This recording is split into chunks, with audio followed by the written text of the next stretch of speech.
They built monuments to their glory, marble temples, golden statues, victory arches that still stand today, 2,000 years later, whispering lies about honor and civilization.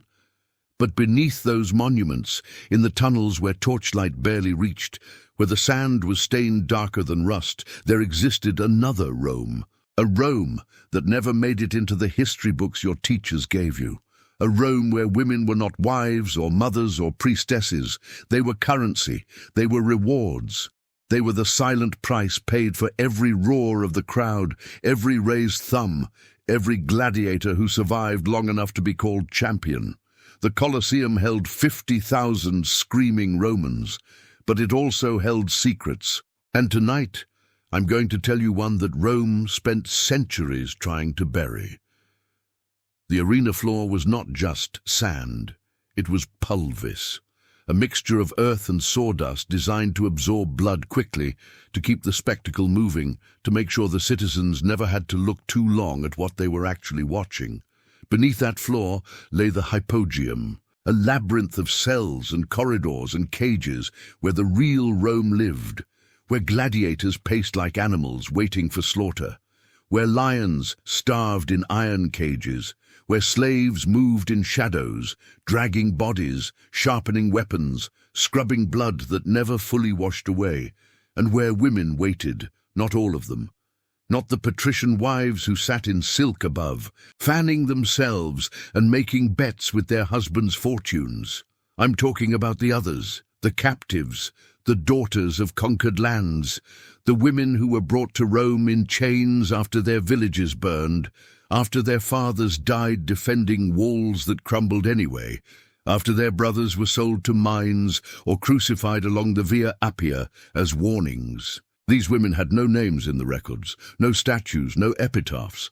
They existed in the margins of history, in the spaces between what Rome wanted to remember and what it could not afford to admit. If you choose to stay and hear what comes next, remember this. Rome punished those who spoke the truth. Historians who questioned the glory were exiled. Senators who exposed corruption were found dead in their baths. And yet, if you wish to walk through history's darkest corridors with me, if you want to know what they tried so hard to erase, subscribe, before silence buries this story again.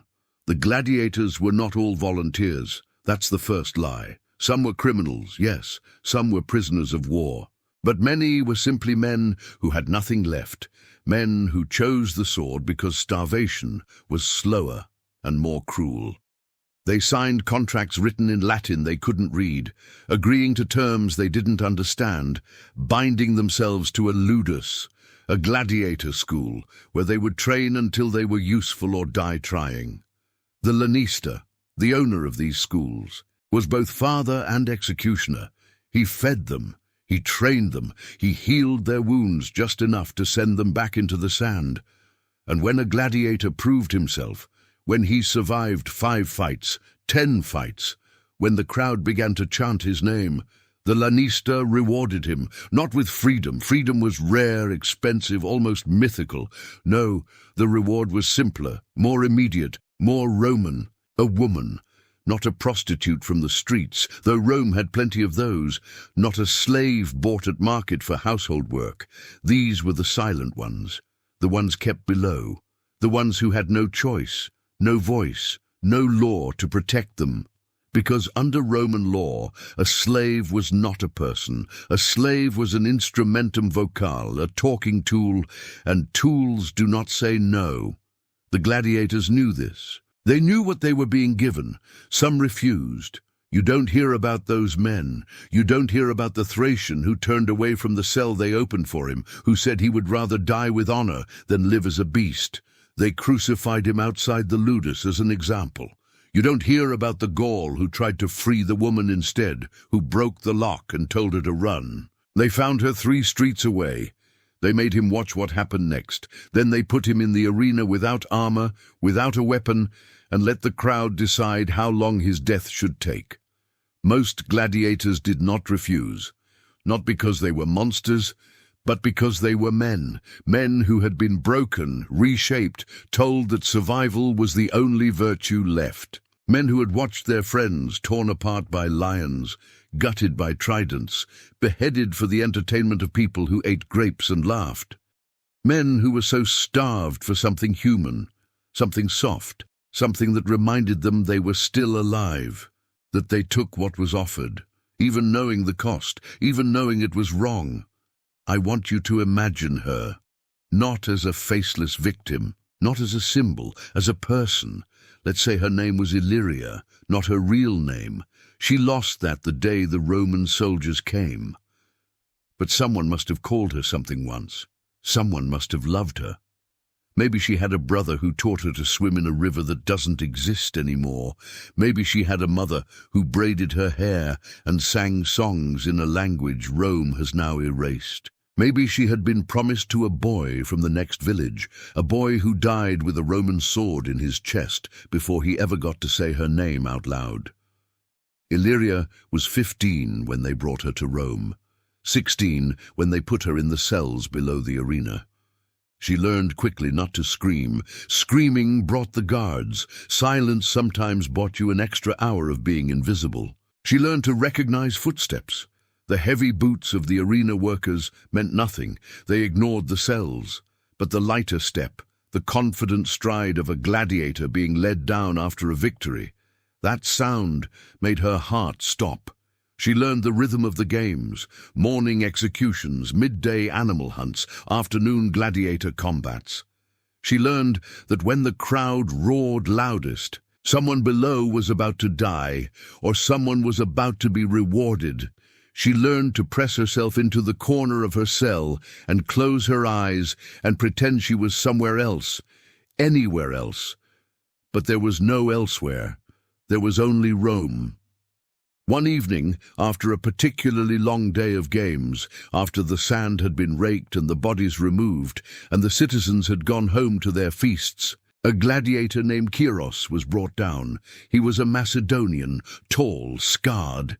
He had survived 12 fights. 12. The odds alone should have killed him. But he was fast, smart, the kind of fighter the crowd loved because he made death look like art. The lanista opened Illyria's cell. Cries stood in the doorway. Torchlight cast shadows across his face. He was exhausted. Blood from a wound on his shoulder had soaked through the bandage. His hands were shaking, not from fear, from adrenaline that had nowhere left to go. He looked at her. She looked at him. Neither of them spoke. What do you say in a moment like that? What words exist for something so fundamentally broken? He could have walked away. He had that power. But where would he go? Back to his cell. Back to the sand? He was a dead man on borrowed time, and he knew it. Every gladiator knew it. You didn't retire from the arena. You died there. The only question was when. So he stepped inside. Illyria did not fight. Not because she accepted it, but because fighting meant the guards would come.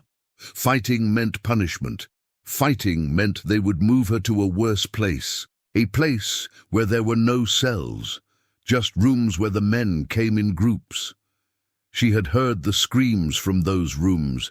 She had learned that sometimes survival meant surrender, that sometimes the only control you had left was how quietly you endured.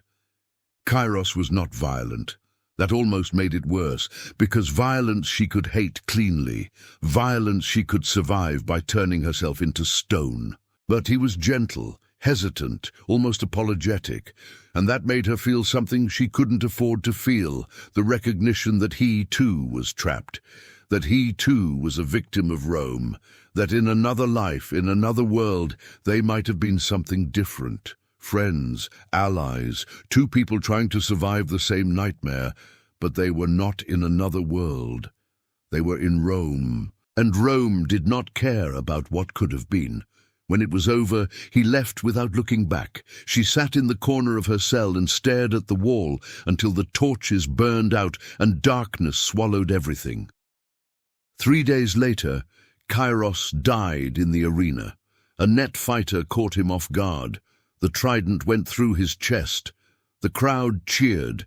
They chanted for the net fighter, the new favorite, the next champion. Kairos was dragged out through the Porta Libitinensis, the gate of death, and thrown onto a cart with the other bodies. By nightfall, he was in a mass grave outside the city walls, nameless, forgotten. Illyria heard about his death from another slave. She felt nothing, or maybe she felt everything and had no room left to hold it. She had learned by then that feeling was dangerous, that hope was a luxury, that the only way to survive was to become a ghost in your own body, present but not present, alive but not living. She would stay in those cells for 2 more years. 2 years of the same cycle, the roar of the crowd, the footsteps, the door opening, the darkness, until one day, during a particularly brutal riot in the city, a fire started in the hypogeum.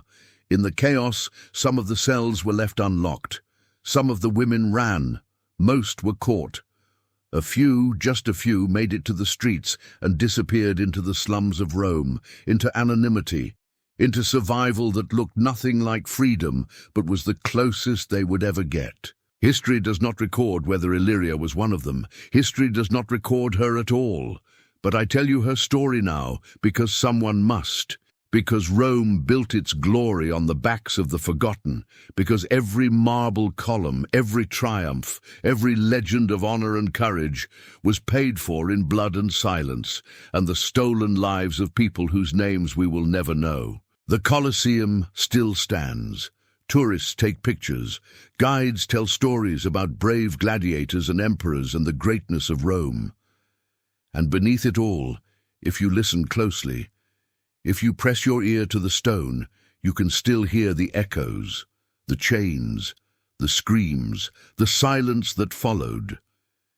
If you are still here, then you are no longer innocent. You have chosen to remember what Rome wanted you to forget. Subscribe, stay, because there are more stories buried in these stones, more voices that need to be heard, and some truths, once spoken, can never be silenced again.